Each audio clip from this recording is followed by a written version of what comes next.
அலங்கார வாசலாலே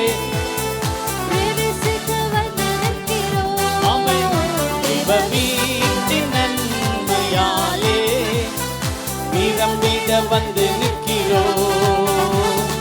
துதிகன மகிமையுமே முழு மனதுடன் செலுத்தினோமே.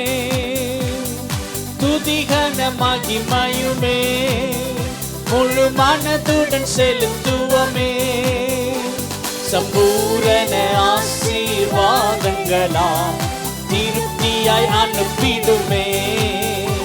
சம்பூரண ஆசீர்வாதங்களாம் திருப்தியாய் அனுப்பிடுமே. ஆராதிக்க அன்பு கூற வந்தோம் யெகோவா தேவனையே. துதித்திட வந்தோம் தொழுதிட வந்தோம்